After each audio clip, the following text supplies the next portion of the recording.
Kakabibenta ko lang ang aking kumpanya sa biotechnology na Apex Biovida sa halagang $60 milyong. Upang ipagdiwang ito, inanyayahan ko ang aking nag-isang anak na si Maria at ang kanyang asawa, si Ramon Cruz, sa La Perla, ang pinakamahal na restaurant sa lungsod. Tumayo ako mula sa mesa upang sagutin ang tawag mula sa bangko sa Switzerland na nagkukumpirma ng paglipat ng pera.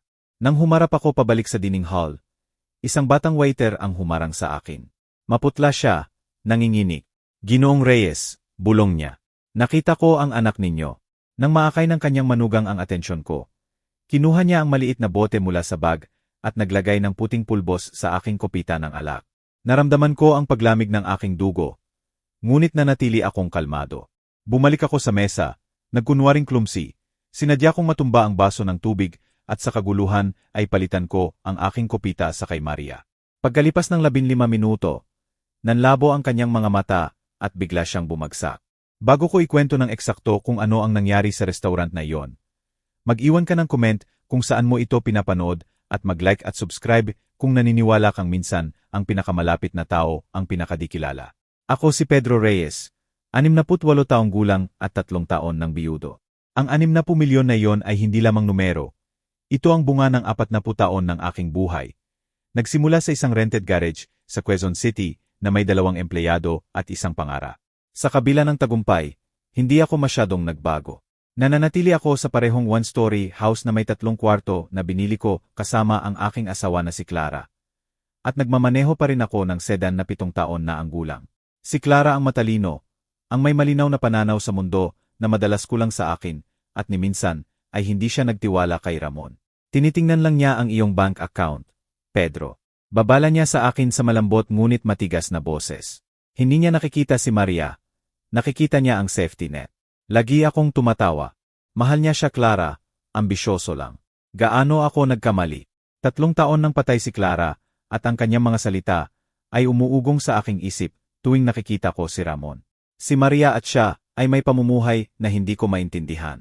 Nagmamaneho sila ng luxury cars na ang monthly payment ay mas mataas kaysa sa anumang mortgage ko noon. Nag-uusap sila tungkol sa mga club na hindi ko narinig at bakasyon sa mga lugar na nakikita ko lang sa magazines. Si Ramon ay may vagi na negosyo sa import at export.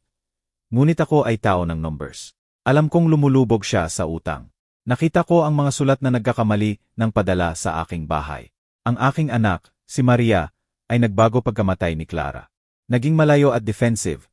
Parang kailangan niyang protektahan siya mula sa akin. Ngunit 6 na buwan na ang nakalipas. Nang magsimulang lumabas sa economic press ang balita tungkol sa posibleng acquisition ng Apex Biovida, bigla silang muling lumitaw. "Tatay, payagan mo kaming tumulong sa mga files. Hindi mo dapat hawakan mag-isa ang lahat ng paperwork na iyan. Tatay, sigurado ka bang maayos ang structure ng iyong investments para sa transition?" Marami raw alam si Ramon diyan. Ako ay nag-isa noon, desperado na mabawi ang koneksyon na nawala sa pagkamatay ni Clara. Kaya tinanggap ko ang biglang interes nila bilang pagmamahal. Nagkamali akong isipin na ang kanilang greed ay affection. Noong gabing iyon sa La Perla, ang affection na iyon ay nakakasuya. Ang restaurant ay parang palasyo ng crystal at puting tablecloth. Mayroon kaming pinakamagandang mesa na may tanawin sa mga ilaw ng lungsod. "Tatay, ikaw ay isang legend," sabi ni Ramon habang itinataas ang kanyang baso ng tubig. "Para sa iyo, ang lalaking nagbuo ng lahat mula sa wala." Sumali si Maria na may nakasisilaw ng ngiti. "Sobrang proud kami sa iyo, tatay." Ngunit ang mga mata nila ay hindi proud, gutom ito. Tinitingnan nila ako na parang winning lottery ticket, handa ng i-cash. Nang magsalita si Ramon na nakayuko na may pamilyar na oily charm, ngayong opisyal na nabenta ang kumpanya. Ano ang mangyayari sa lahat ng infrastructure? Shipping routes, refrigerated containers. Kakaibang tanong iyon. Ako ay sa biotechnology. Nagpapadala kami ng delicate medical compounds na highly regulated. Hindi katulad ng pagpapadala ng sapatos. Lahat ay kasama sa SAL package. Mabilis kong sagot.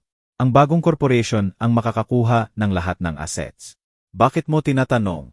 Umiling siya at uminom ng alak. Curiosity lang. Sayang naman kung masayang ang ganoong logistics. Noon ay nag-vibrate ang aking phone. Sa screen ay lumabas ang bangko. Final confirmation. Pasensya, kailangan kong sagutin. Habang lumalayo ako, nakita ko si Ramon at Maria na nagpalitan ng tingin na hindi ko ma-decipher. Halo ng nerbiyos at anticipation. Tinawid ko ang marble lobby. Maikli, professional at definitive ang tawag. Ginoong Reyes, kinukumpirma namin na ang 60 milyong dolyar ay dumating na sa inyong account. Congratulations! Binaba ko. Naramdaman ko ang pag-alis ng bigat ng 40 taon mula sa aking balikat. Malaya na ako. Makakapag-retire na, makakapag-travel, sa wakas makakapamuhay. Humarap ako at noon ko nakita ang batang waiter. Mga 24 taong gulang anyo niya. Impeccable ang uniform. Ngunit nanginginig ang mga kamay na halos hindi mahawakan ang walang laman na tray. Ginoong Reyes, ulit niya sa mahinang boses. Ako si Juan. Pasensya. Alam kong hindi ko dapat istorbohin. Bago lang ako dito. Ngunit kailangan kong sabihin sa inyo ang isang bagay. Nagmanage ako ng milyong-milyong kumpanya. Naharap ko ang hostile acquisitions, corporate espionage at shareholder revolts. Alam kong basahin ang tao. Ang batang iyon ay hindi nagsisinungaling. Takot na takot siya. Sabihin mo, Juan. Tanong ko sa mahinang boses. Ginoo, nagfi-fill ako ng water pitchers sa service station. Eksakto sa likod ng inyong mesa. Ang manugang ninyo, itinuro niya ang malaking painting sa dulo. Nagdanong siya ng malakas sa anak ninyo tungkol sa painting, tungkol sa artist. Kakaiba iyon. Parang rehearsed. Parang sinigurado niyang tumingin kayo roon. Naramdaman ko ang paglamig ng hangin sa aking baga. Ituloy mo, bulong ko.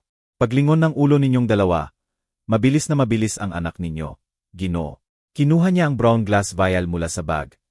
Tinanggal ang cap at ibinuhos ang fine white powder sa inyong kopita ng alak. Pagkatapos ay ginulo niya ang kopita ng isang beses. Ibinalik sa lugar at itinago ulit ang vial sa bag. 2, siguro 3 segundo lang. White powder, hindi liquid. Design para matunaw at mawala. Nagsimulang tumakbo ang isip ko. Poison para patayin ako roon mismo sa punong restaurant sa harap ng mga saksi. Masyadong marumi, masyadong traceable. Hindi, clinical ito, design.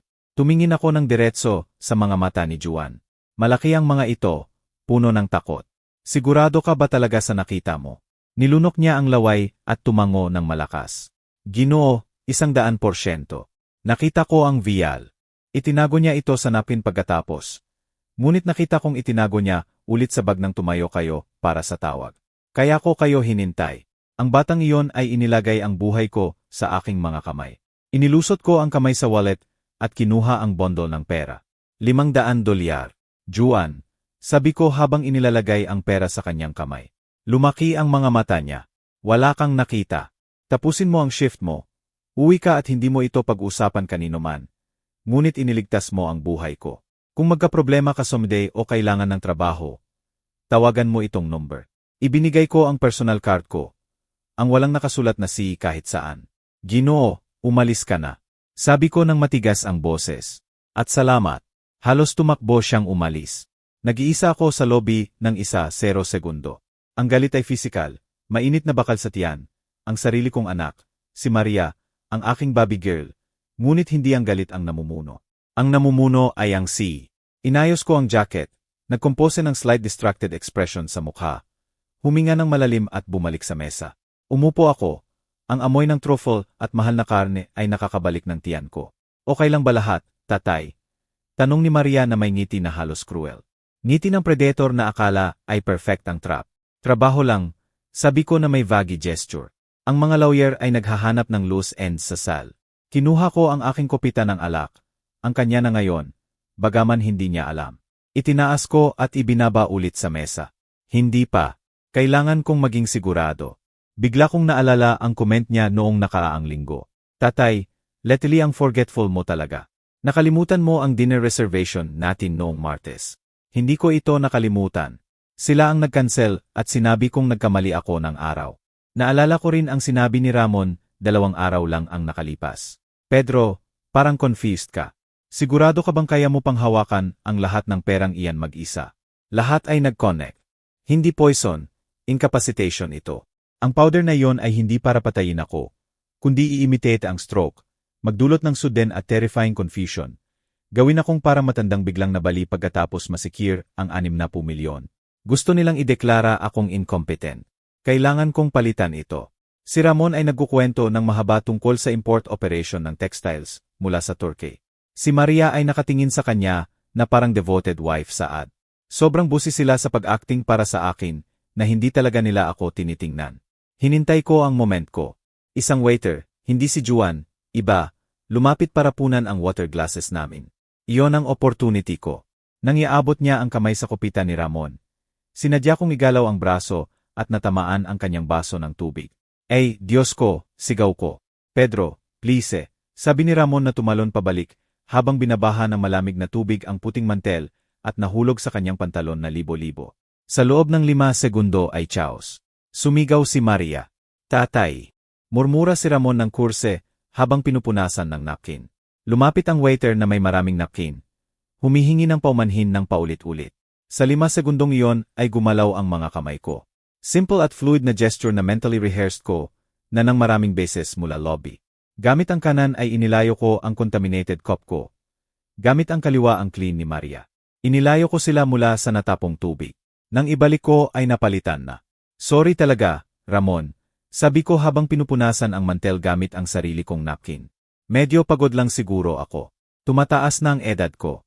"Okay lang, tatay," sabi niya na nakabawi ng composure. Nagpalitan sila ni Maria ng triumphant look. Akala nila ang clumsiness ko ay first symptom. Akala nila gumagana ang plan nila. Wala silang ideya. Natapos ng waiter ang paglinis at umalis. Nawala ang tension. Pinalitan ng complacent predatory anticipation nila. Itinaas ko ang kopita ko. Ang dating kay Maria, clean na ngayon. "Sige," sabi ko habang itinataas. Kahit clumsy ako, gusto kong magtoos. Itinaas nila ang kani-kanila. Si Maria ang may hawak ng original kong kopita. Ang may powder na sisira sa isip ko. Para sa pamilya, sabi ko habang diretso siyang tinitingnan sa mata. At para matanggap ng bawat isa ang eksakto kung ano ang nararapat sa kanya. Para sa pamilya, ulit niya na may bright pero fake na ngiti. Uminom siya ng mahaba at confident. Ang susunod na 15 minuto ay ang pinakamahaba sa buhay ko. Naglaro-laro ako sa sti. Pinakinggan ko si Ramon na nagbobrag tungkol sa European expansion na akala ko ay gagastusin niya gamit ang pera ko at pinanood ko si Maria. Bigla na lang nangyari lahat. Kumurap siya ng maraming beses na parang naglilinis ng fog. "Ramon," bulong niya na ginigilid siya sa gitna ng sentence. "Mahal, masyadong maliwanag ang lights." Tumawa si Ramon na annoyed sa interruption. "Nasa La Perla ka, love. Lahat dito shiny." "Hindi," sabi niya na mas makapal ang boses. Inilagay niya ang kamay sa noo. Ang mga salita ay nagsimulang magdrag. "Nahihilo ako, Ramon. Hindi ko kaya." Nawala ang ngiti niya. Tiningnan niya ako, pagkatapos siya. "Maria, stop the drama. Isang kopita lang ng alak ang nainom mo." Hindi ako nagdadrama, sinubukan niyang sigawan. Ngunit mahinang bulong lang ang lumabas. Tumayo siya na itinulak ang upuan na natataranta ang kwarto. Umiikot. Ako. Nanlabo ang mga mata niya at bumagsak siya sa side sa velvet sofa. Nagsimulang mangatal ang mga braso sa maliit na convulsion. Si Ramon ay natulala sa pure panic. Binaba ko ang napkin at biglang tumayo, na may perfect paternal terror sa mukha. "Diyos ko, Maria, may tawag ng 911. Tahimik na parang bato ang buong lugar. Ang restaurant, sanay sa elegant murmurs at clinking ng crystal glasses, biglang tahimik. Lahat nakatingin sa mesa namin. Si Ramon ay hindi pa rin gumagalaw patungo sa kanya. Walang iyak, walang hawak. Paralyzed siya, hindi dahil sa takot sa asawa, kundi sa pagbagsak ng plan nila. Iyon ang signal ko. Hinila ko ang upuan ng malakas. "Diyos ko, Maria." Sigaw ko. Lumuhod sa tabi niya at hinawakan ang malamig at limp niyang kamay. "Tulong, please, may tumawag ng ambulansya." Hindi maayos ang paghinga ng anak ko. Hinawakan ko si Ramon sa balikat at kinabog. Nakatingin pa rin siya na walang nakikita. "Ramon, gumawa ka ng isang bagay." Sigaw ko na parang confused father. "Tawagan mo ang ambulansya. Huwag kang matulala diyan." Iyon ang nag-alis sa kanyang trance. Ngunit hindi bilang worried husband. Hindi siya tumakbo kay Maria. Hindi niya chinik ang pulse. Instinctively sinubukan niyang kontrolin ang narrative. Hindi sabi niya ng malakas pero mahina. Inilabas ang phone. Ngunit hindi tumawag. Huwag tawagan ang 911. Okay lang siya, lasing lang. Tiningnan ko siya na may fake disbelief na nagtatago ng real indignation. "Lasing, Ramon," nagko-convulse siya. "Tingnan mo, nanginginig." Nangyayari ito minsan sa kanya, Pedro. Improvise niya habang tinitingnan ang room para buuin ang alibi. Hinalo niya ang anxiety medication niya sa alak. Palagi ganito. Nakakahiya. Yumuko siya para buhatin siya mula sa sofa. Kailangan lang namin siyang iuwi. Sorry po, mga Ginoo. Gusto niyang ilabas siya roon.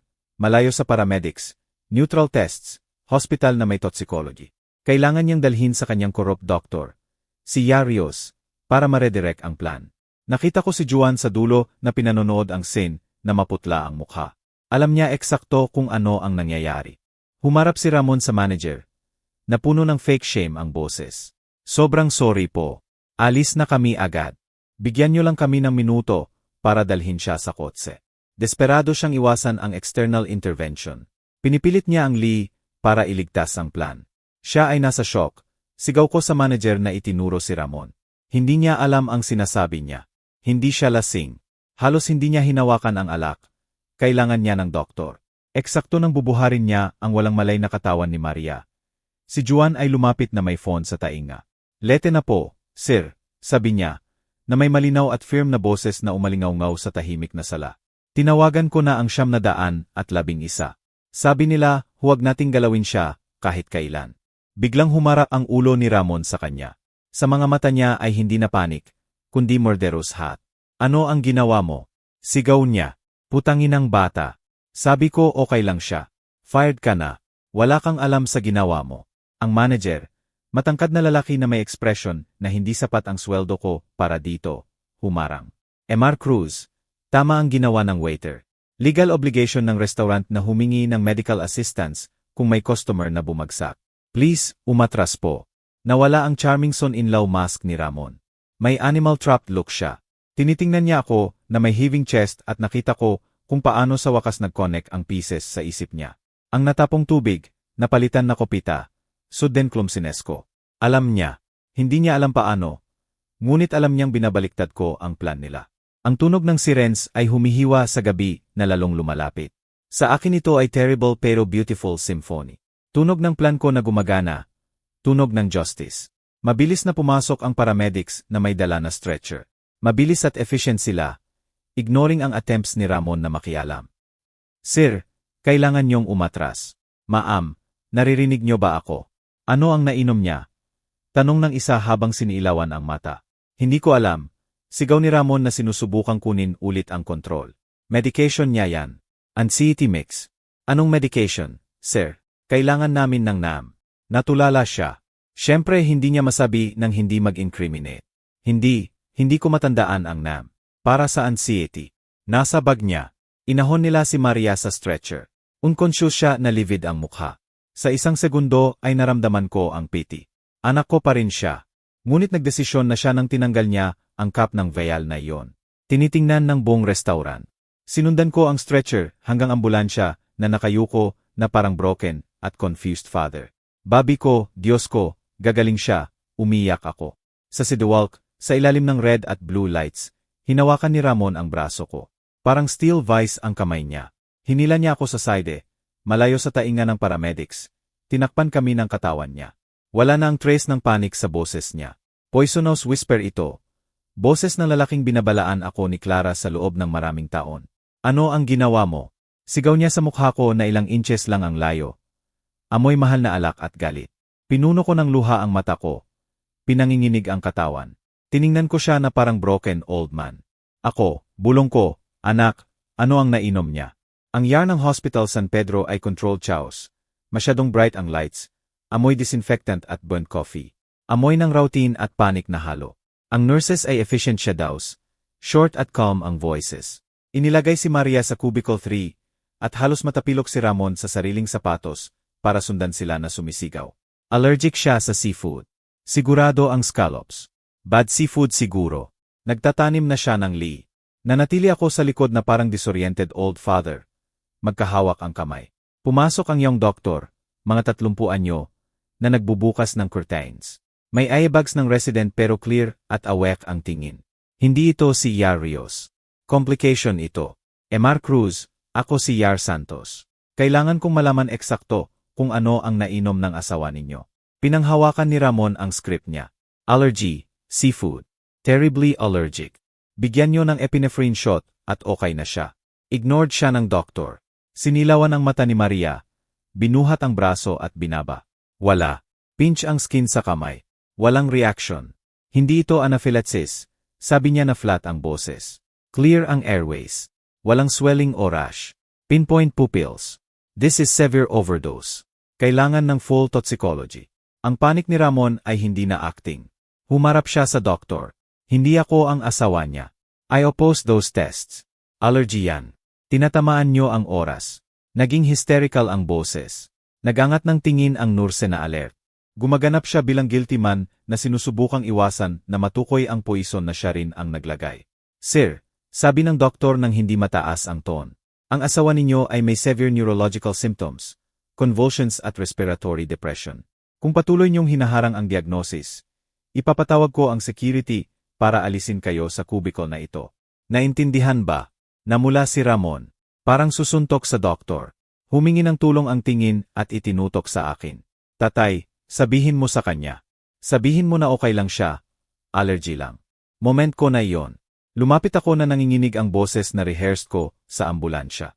Doktor, bulong ko na hinawakan ang braso niya. Please, iligtas niyo lang siya. Nasasaktan ang manugang ko.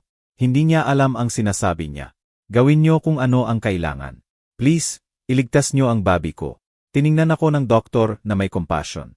Tumango siya, dismissing si Ramon na parang wala. Salamat, Ginoong Reyes. Gagawin namin. Humarap siya sa nurse. Full blood work, toxicology. Head CT. Nalochon, just in case, sa line. No. Bumagsak si Ramon sa hallway. Dinala siya sa gray waiting room na plastic chairs. Umupo ako sa tabi niya na may undrinkable coffee sa kamay. Naglalakad siya pabalik-balik, bulong sa phone.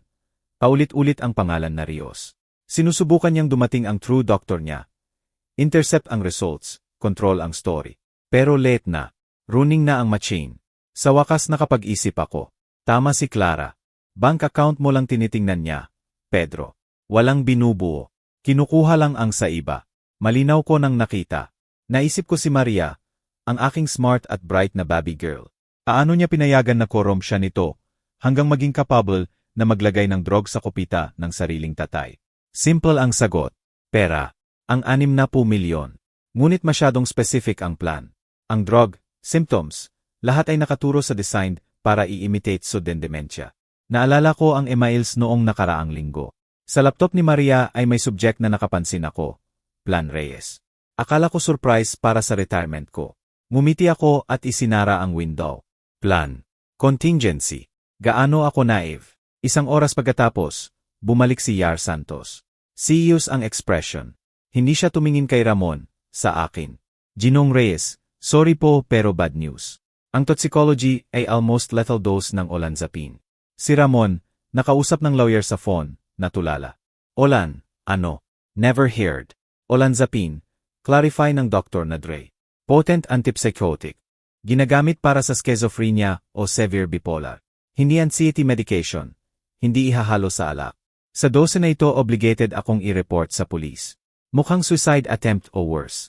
Nagsimulang mag-blabber si Ramon. Suicide. Hindi, happy siya. Celebrating lang kami. Let me explain the effects, sabi ng doktor. Sa healthy person, ganyang dose ay hindi lang convulsions. Pwede ay imitate rapid onset dementia, confusion, slurred speech, delusions. Symptoms almost identical sa severe stroke.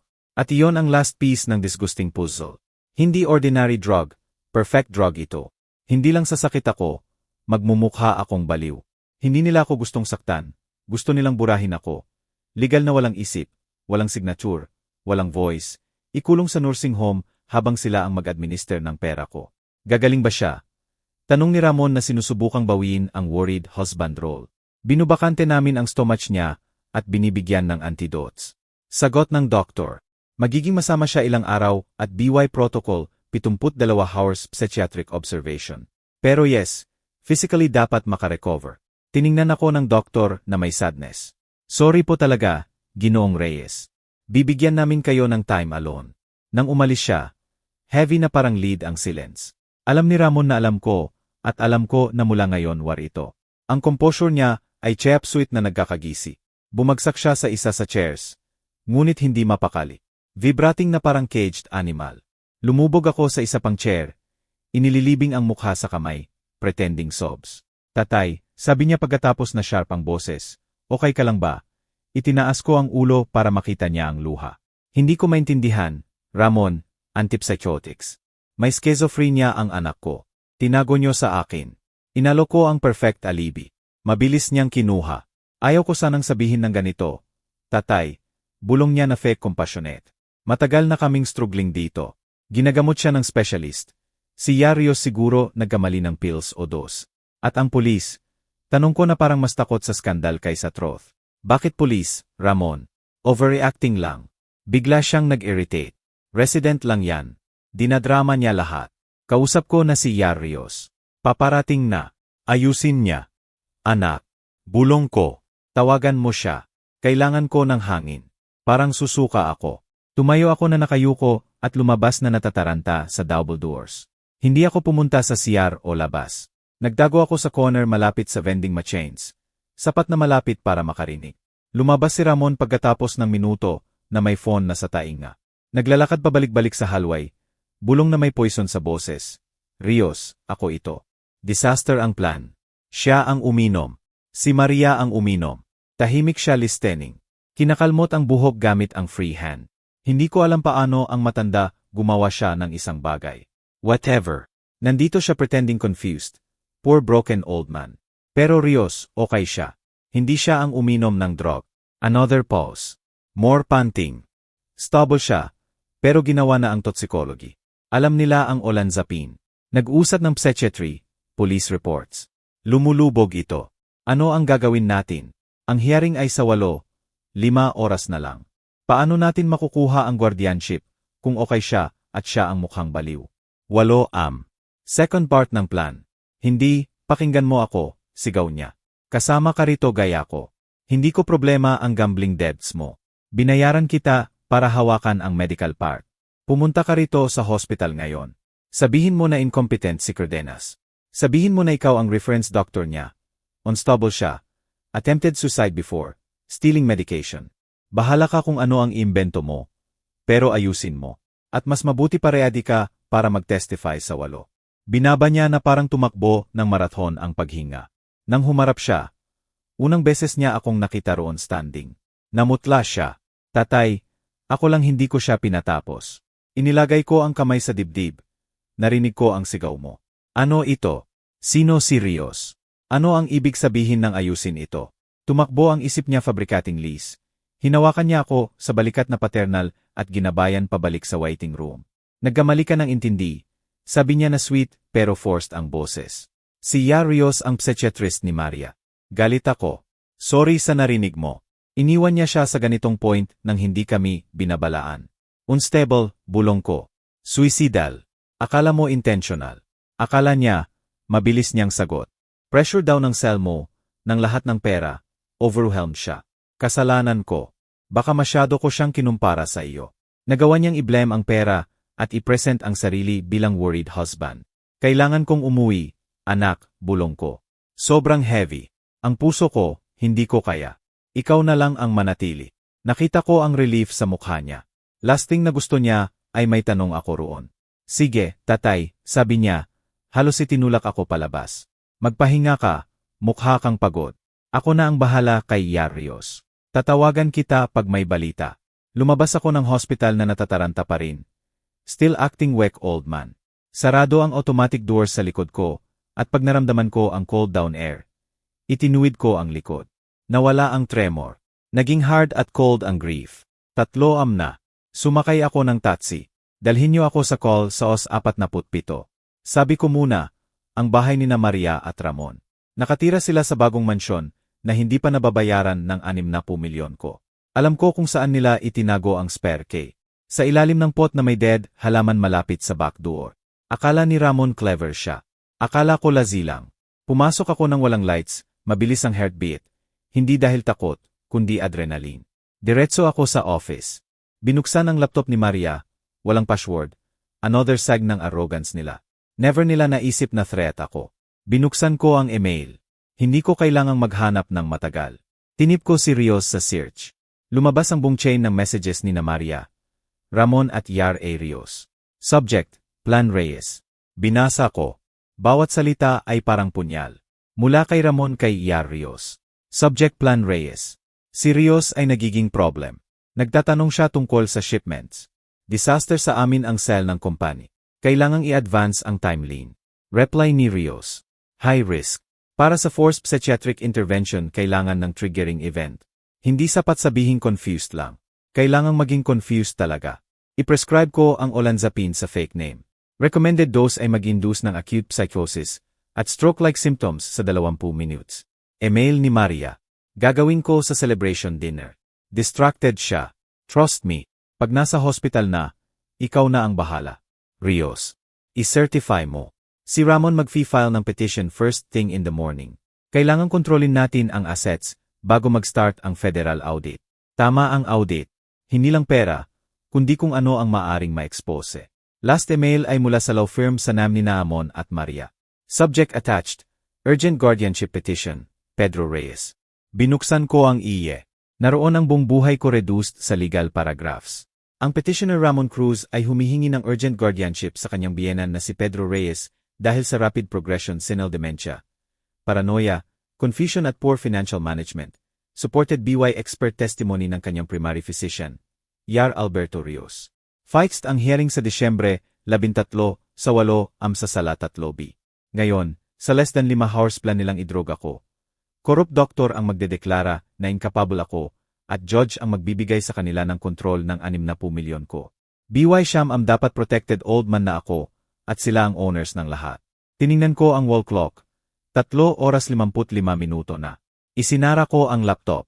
Hindi ngayon bulong ko sa empty living room. Ni ngayon ni kailanman. Lumabas ako ng bahay na yon ng 4 am. Nagmaneho papunta sa old house ko at diretso sa downtown office building. Hindi na ako ang guilty father o grieving widower. Ulit ako. Kinuha ko ang phone at dinyal ang number ng walang hesitation. Mas mabuti may national security issue. Pedro. Ungol ng grave at raspy voice pagsagot. Herrera, sabi ko na firm ang tone. Gising. Kailangan kita sa office. Hindi bukas. Ngayon may short pause. Papunta na ako. Ang ati.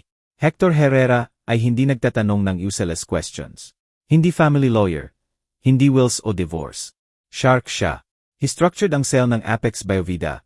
Crushed A-10 lawsuit na halos ibagsak ako sa cross-examination. Napagtanto ko siya lang ang makakatulong sa akin. 4:30 na nang magpark ako sa underground garage ng tower niya. Ghost town ang city na may fog. Sumakay ako ng private elevator sa penthouse. Dark ang lobby. Ngunit lighted na ang corner office na parang beacon. Si Herrera, impeccable sa white shirt at tee. May steaming coffee pot sa likod. Nakatingin sa sleeping city sa window. Pedro, sabi niya nang hindi humarap. Mukha kang nakakita ng ghost. Worse, Hector. Sagot ko na umupo sa harap ng huge desk niya. Nakakita ako ng monsters, 2, at isa sa kanila ang sarili kong anak. Sa loob ng half hour ikinuwento ko lahat. Walang iyak, walang sigaw, cold chronological report. Ang 60 milyon, dinner, warning ni Juan, cup switch, collapse, Yar, olanzapine diagnosis, attempts ni Ramon na i-blame sa allergy. Nakikinig siya na impassive ang face, interlaced fingers, at then he made his first mistake. Conclude ko. Binigay niya ang nam ng doktor niya. Rios. Akala niya broken at unsuspecting old man ako, kaya nag-usap siya sa harap ko. Inulit ko ang overheard call sa hallway. Rios, disaster ang plan. Siya ang uminom. Si Maria ang uminom. Ang hearing sa 8. Ayusin mo. Then the house break-in, emails, plan Reyes, audit, guardianship petition. Barely cracked ang mask ni Herrera. Slow is his smile. Old thoughts, bulong niya. At saved everything. Everything, emails, drafts, attachments. Magnificent, tumango siya. At hearing today sa 8. Sa 3B confirm ko. Good, pupunta tayo. Pero hindi para defend. Attack tayo. Weak point si Rios. Siya ang link sa plan ni Ramon at crime. Akala nila family proceeding lang para crush ang confused old man. Hindi nila alam pupunta sila sa sarili nilang execution. Dinyal niya ang speed dial. Paredes. Herrera ito. Gising. Full report sa doctor na si Alberto Rios. Everything. Accounts, debts, medical board sanctions, mistresses, tickets. At kailangan ko hindi ngayon, kundi kanina pa. Binaba. Tiningnan ang relo. 5:15 na at nagliliwanag ang SKY. Nagsisimula ng mag-mix ang initial adrenaline sa heavy fatigue. Fatigue ng general sa eve ng war na hindi niya hinana. Habang nagnonotes siya, Napagwentuhan ko siya tungkol kay Clara. Paano mula first dinner pa lang niya nakita si Ramon. Hindi si Maria tinitingnan niya. Sabi niya noong gabing iyon na closed ang book sa lap niya. Apelido mo, Apets Biovida ang nakikita niya. Inakusahan ko siya ng cynical. Years later, nang mawala ang 300,000 investment niya, at umiyak si Maria na humingi ng tulong sa akin. Sinulatan ko ang check ng walang isip. Galit na galit si Clara noong gabing iyon. Hindi sa akin, sa kanya. Parasit siya, Pedro, sabi niya. At tinuturuan niya ang anak natin na gawin din. Nagkaroon kami ng pinakamalakas na away sa buhay namin. Inakusahan ko siya na jealous sa happiness ni Maria. Hindi na niya ulit binanggit ang topic. 3 years later patay na siya at si Ramon. Barely 2 weeks after the funeral, humingi na aval ko ng bagong quotes para kay Maria. Ginawa ko rin at ngayon naroon na tayo. Walang backpats o grief speeches si Herrera. Simple greed sa simula sabi niya. Pero ito, drugging you, corrupt doctor, urgent hearing, desperation ito. 3-1-0. 0-0-0 sa doctor ay huge leverage. Dapat burid sa debs ang taong iyon. Noon tumunog ang private phone ng office. Sagot agad ni Herrera. Paredes, ano meron? Nakinig. Nag-notes. Saan? Magkano? Sure. Good. Ipadala encrypted now. Binaba at tiningnan ako. Worse than without, sabi niya. Trace na ng investigator namin ang finances ni Rios. Hindi lang debts. Accumulated 3-1-0. 0-0-0 sa sports betting sa offshore book. At note this, kanino owned ang book na iyon? Shell Company registered sa name ng EA Imports. Ramon Cruz Imports. Hindi lang utang niya kay Ramon, susuran ko, owned niya. Exact. Hindi accomplice, pupet siya. Isinara ni Herrera ang briefcase. 6:15 na. Tara na. May hearing tayo. Eksakto 6 tumunog ang phone ko. Name ni Ramon sa screen na may smiling photo sa old barbecue. Gesture si Herrera. Speaker, order niya. At remember who you are. Scared old man nakakakita lang bumagsak ng anak. Sinagot ko na pinapanginig ang boses. Ramon. Tatay, salamat sa Diyos, nasaan ka? Tinawagan ko cell mo, bahay. Halos tawagan ko na pulis. Okay ka ba? Masterpiece ng fake concern ang tone niya. Hindi ko alam, sabi ko. Nasa KF ako. Hindi ko kaya bumalik sa bahay. Mga gamit ni Clara, kailangan kong mag-isip. Huminga siya. Hindi relief, satisfied. Nahanap niya ang pre niya. Naiintindihan ko, sabi niya softly. Pero may news ako. Tungkol kay Maria. Masama ba? Tanong ko na pinaputol ang boses. Hindi, stable. Nagpapahinga. Calculated pause. Kausap ko ang doktor niya. True doctor niya. Specialist na naghahandle sa kanya months na. Si Rios. Rios. Ulit ko na parang vague ang name. Ang tinawagan mo sa hospital. Tatay. Worried siya sa iyo. Long silence ko para punan niya. Sa akin. Bakit? Sabi niya based sa sinabi ko tungkol sa forgetfulness mo. Reaction mo sa restaurant. Kung gaano ka confused ngayon. Ginamit niya ang acting ko bilang evidence against me.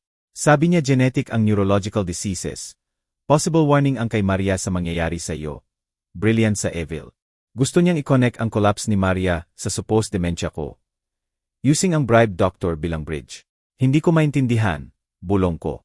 Okay lang ako, sadlang, anak. Tatay, pakinggan mo ako. Tonya ng anak na forced na kunin ang reins. Best si Rios at ngayon papunta na siya sa bahay mo para tingnan ka. Para sa ikabubuti mo. Ako naroon sa half hour. Iyon na. Hindi niya ako nahuli sa hospital. Kaya dadalhin niya ang doktor niya sa living room ko. Darating si Rios, makikita akong mag-isa.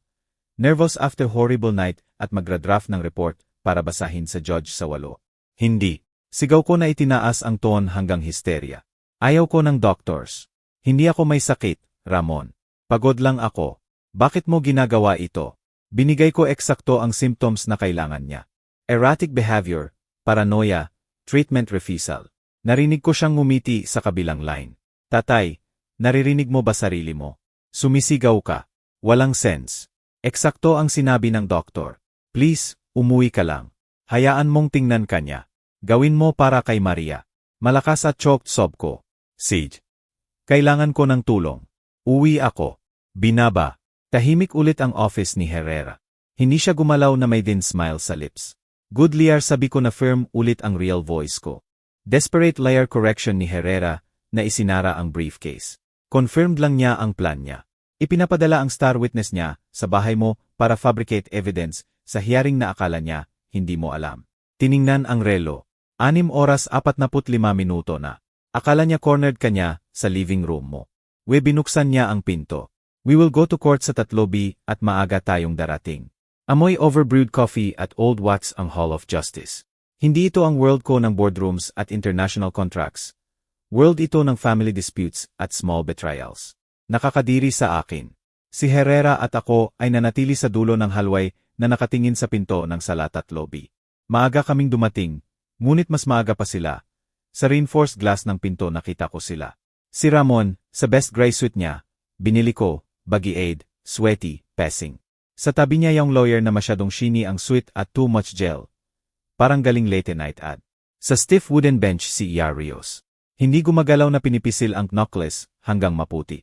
Lalaki sa 3 isa 0. 000 depth cage. Pinupunasan ang noo ng handkerchief every few seconds at nakatingin sa pinto na may takot. Parang inaasahan ang executioner. Tumigil sa passing si Ramon at yumuko para bulungan ang lawyer niya. Hindi ko narinig, pero hindi kailangan. Obvious ang hysteria sa hand movements niya. Sinusubukan siyang pakalmahin ng lawyer. Sa kanya, missing old man ay gift. Perfect. Narinig ko siyang bulong kay Ramon. Wala siya rito. Siyempre hindi tumango ang lawyer. Pumunta si Rios sa bahay niya as plan. Doorbell 20 minutes. Walang sumagot. Nawala ang matanda. Sigurado nakasuot ng robe sa highway. Yumuko pa siya, binabang boses. Pero sapat na malakas para marinig sa quiet hallway. Better than original plan. Missing person, confused, scared, danger to himself. Bibigyan tayo ng judge ng guardianship.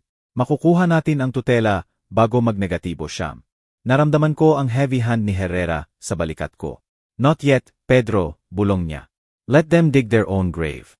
Narinig ko ang bailiff from inside. All rise for Honorable Judge Aquino. 7 oras 50 minuto na ang clock. Inayos ni Herrera ang tea. Shining ang ayes niya. Hindi lawyer ayes. Shark-smelling blood. Time na. Nanatili pa kami ilang seconds sa labas. Inside. Narinig ko ang dry voice ng judge. We are here for urgent hearing on guardianship of Pedro Reyes. Case 774B.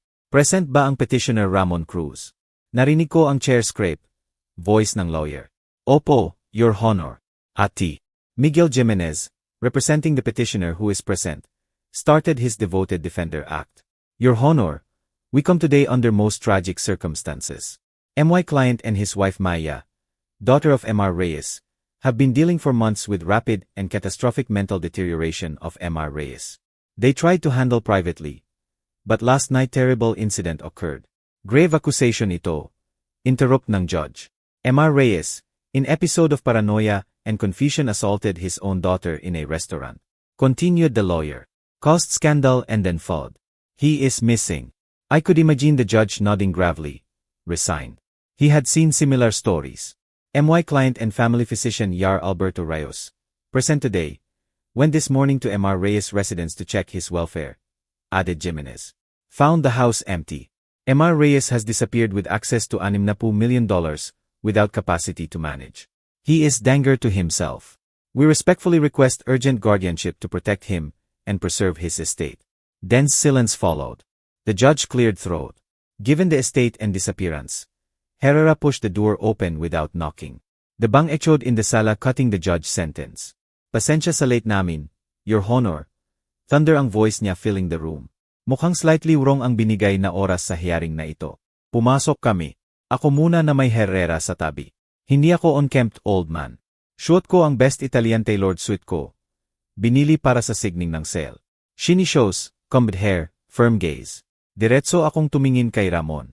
Nawala ang kulay sa mukha niya. Same shade na parang old candle wax. Open mouth na parang nakakita ng ghost. Biglang lumingon ang lawyer niya. Broke ang smile niya. Si Rios sa front row let out small whimper. Pure terror sound. Shrunk siya sa seat na nakatingin sa akin. Sabi mo missing siya. Parang sinasabi niya kay Ramon. Kalma kong umupo sa defense table. Inilagay ang briefcases sa paanan ko. Umupo si Herrera sa tabi ko. The judge observed us frowning. Ati. Jimenez, sharp sabi niya. Sinabi niyo sa court na ito na missing ang biyenan niyo at yet very present siya. Gusto niyong i-explain ang discrepancy na ito. Nilunok ng lawyer ang laway na pawisan. Your Honor, this is surprise. Pleasant surprise of course. Relieved kami na okay siya. This confirms our concern. His erratic behavior, disappearance and now sudden reappearance, reinforces the urgency of the petition. Trying to turn MY presence into proof of madness. Almost admirable audacity. We would like to call our first witness, added hastily. Someone who can speak to Mr. Reyes' mental state. Yar Alberto Rios. Tinawag ng bailiff. Tumayo si Rios na parang na-electrocute. Umakyat sa witness stand na nanginginig ang kamay na halos hindi makapag-swear. Yar Rios, start ni Jimenez. You are the primary physician of Mr. Reyes. Tama. I've been handling his case. Lied. In your professional opinion, what is current mental state of Mr. Reyes? Avoided eye contact si Rios. Stared at spot sa back. Mr. Reyes exhibits severe deterioration. Classic symptoms of rapid-onset dementia, paranoia, memory loss, agitation. He is very confused. Capable of handling his affairs. Absolutely not. Danger to himself and easily manipulated. Does not understand complex transactions like sale of his company. Thank you, doctor. No further questions. Herrera stood slowly with dangerous smile. Just a few questions, Your Honor. Approached the stand like interesting experiment. Yar Rios, good morning. You painted serious picture. You claim to be primary physician of Mr. Reyes. Interesting, because here he lifted folder. I have complete medical records of Mr. Reyes last 20 years. His actual primary physician, Yar Patel, declared him perfect health 3 months ago. Your name, Yar Rios, appears nowhere. When exactly did you start handling his case? Swallowed hard si Rios. Private consultation at request of his son-in-law. Ramon Cruz. When was last time you saw Mr. Reyes? This morning. He saw escape route and jumped. Went to his house around Pito. Very agitated, confused. He followed. Confirmed MY fears. So you saw him at Pito in his house. Repeated Herrera. Curious, because at Pito Mr. Reyes was sitting in MY office drinking coffee preparing for this hearing. Who did you see exactly, doctor? Blood left Rios' face. I must have mixed up the hours. It was yesterday. Let's move on, said Herrera dropping it. Let's talk about your finances. You showed great concern for Mr. Reyes' finances, and your own. Objection, Your Honor, irrelevant. Jumped Jimenez. Completely relevant, countered Herrera. Goes to motive of this witness. Overruled. Answer. Doctor, ordered the judge. Herrera placed. Enlarged document on easel. Recognize this account, doctor. Cayman Islands Bank. Your name. That's private. Not anymore, smiled Herrera. Here we see periodic deposits from entity called EA Imports. Ring a bell, doctor. Let me help. EA Imports is Shell-owned by Ramon Cruz, son-in-law of Mr. Reyes. For 6 months you received payments from that company to this second account. Total. Sala held breath. MY investigator also traced destination of that money, continued Herrera. This account linked to online sports betting sites. True, doctor, that you owe over tatlo is a 0. 000 to betting house siya daw owned by Ramon. Rios broke. Not slow crumble, explosion. He had me trapped, screamed with sobs. He bought MY debt, said he'd destroy me. Report me to medical board. Said the old man, already confused. Easy. Just needed report to protect family. He gave me the vial, told me what to say. It was him. He planned everything, forced me. Collapsed on stand crying. Judge looked horrified. Court reporter barely keeping up. Jimenez slumped in chair. Knowing career down the drain. Ramon on the other hand stood possessed. Liar. Roared, pointing at me. The crazy one is he. He tried to kill his own daughter. Violent, senile. Arrest him. Judge banged gavel, shouting. Enough. Order in the court. When silence fell, looked at me. Mr. Reyes, you have heard extraordinary accusations. The petition paints you incapable. The witness admits bribery. Your son-in-law accuses you of attempted murder. Anything to say? Stood slowly, baton jacket, and looked not just at judge but everyone. Yes, Your Honor, said with calm from 40 years boardrooms. Truth always simpler than Lee. My daughter tried to drug me last night. She put powder in my wine glass, drug obtained by Yar Rios. Idea was make me appear confused and senile. She switched wrong glass and drank it herself. That's the what. The BLAY is more interesting and involves MY's son-in-law. Explained how for months Ramon only showed interest in specific part of MY company. Logistics, refrigerated containers, fast audited routes. Thought he was trying to impress me. Continued. I was wrong. Facts and private investigation show he used those channels. Clean reputation of MY company. To bring illegal products into country. Sale of Apex Biovida to foreign pharma for 60 million was not opportunity. It was death sentence. Looked at Judge then Ramon already gray. The deal triggers exhaustive federal audit last 5 years. Every shipment, every container. Ramon knew he'd be caught, so needed to rush plan Reyes, drug me, have his doctor declare me incapable. Get guardianship before audit starts and flee with MY 60 million, leaving MY daughter as scapegoat. Ramon exploded. Animal roar and lunged at me over table. Didn't make it. 2 men from back, discreet suits 2 straight posture for court staff. Stood same motion. Intercepted him mid-air and slammed to floor. I'll kill you. Kill you, he screamed while one cuffed him. The other stood, flashed badge. Special Agent Dizon, NBI, said casually. Ati. Herrera alerted us 6 oras 30 minuto. Here for the audit. Turned to Ramon. Ramon Cruz arrested for conspiracy to commit fraud. Interstate smuggling and bribery of medical official. You have right to remain silent. I just watched him dragged away. Turned rigging animal, cough. Looked at Reyes, shrunk in shame, and Herrera already packing papers. War over, I won, but no peace. Something missing. Not money or legal victory. It was Maria. House later entered Secretary ward of San Pedro Hospital. Police at her door. Let me in. Maria sitting in bed afternoon harsh light highlighting dark circles. Eye in arm, T low volume. On-screen images of Ramon Cuff leaving court. Anchor talking smuggling scandal and fraudulent guardianship. Silent tears down her face. When she saw me sat up a bit. Tatay, whispered.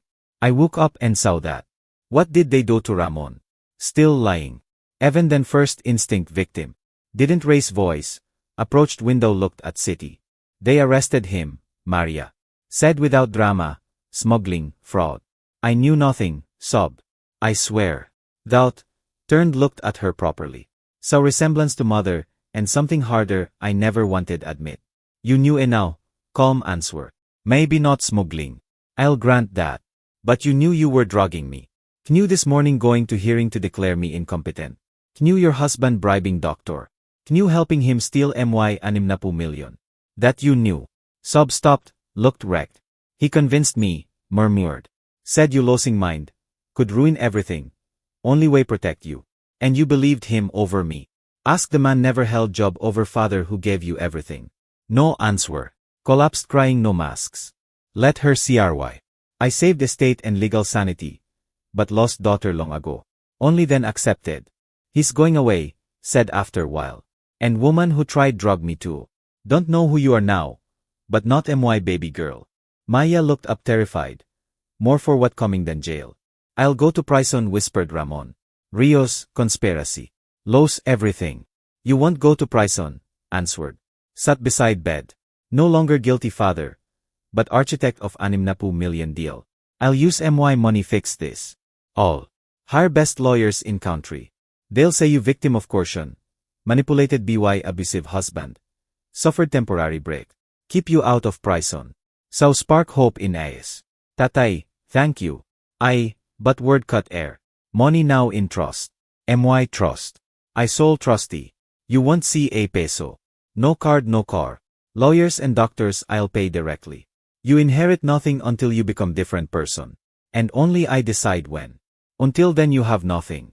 And how? How will I live? Stammered. How eat? BY working? Answered almost gently. You'll have job first time. Minimum wage. Learn what earning a peso worth, and I already found your boss. He'll pick you up on discharge.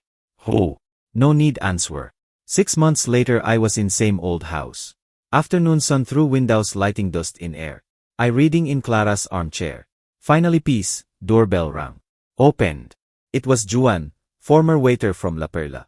No longer restaurant uniform. Simple but elegant suit and leather briefcase. Now MY personal finance manager with 6-figure salary well earned. Ginong Reyes, greeted entering. How everything, Juan? Ask serving coffee in kitchen. Market stable said opening briefcase on table. Foundation fund growing, and I bring first report from shelter. The shelter, project we allocated first 5 million. Lace for those now to go. And how? Ask. Juan reviewed papers. Maya Reyes completed first week work. Night shift. Her supervisor says obedient daw slow. Slow okay, answered, as long as thorough. She was, confirmed Juan half smile. Assigned sanitation this first month. Cleaned all bathrooms 3 wards perfectly. Took sip coffee looked out window Old Oak Clara, and I planted 40 years ago. Leaves turning golden. Good, said softly. That's good. Turned to Juan. Very good, son. Now let's talk quarterly projections. For first time in long while I was at peace. This story brutal lesson how greed and entitlement can completely blind people. Maria and Ramon so obsessed with 60 million they underestimated man, who earned it they so fragile forgetful father. Not see always is a 0 steps ahead. Shows true strength not in luxury you display, but quite calculated resolve you maintain. In and makes clear actions have life-changing consequences forever, and sometimes only path to redemption is lose everything to learn value of integrity. Ikaw, kung ikaw si Pedro, ano ang gagawin mo? Was his final decision fair? Kung nagustuhan mo ang kwento, please don't forget like and subscribe sa channel namin na matamis na paghihiganti. Kita-kits sa susunod na kwento.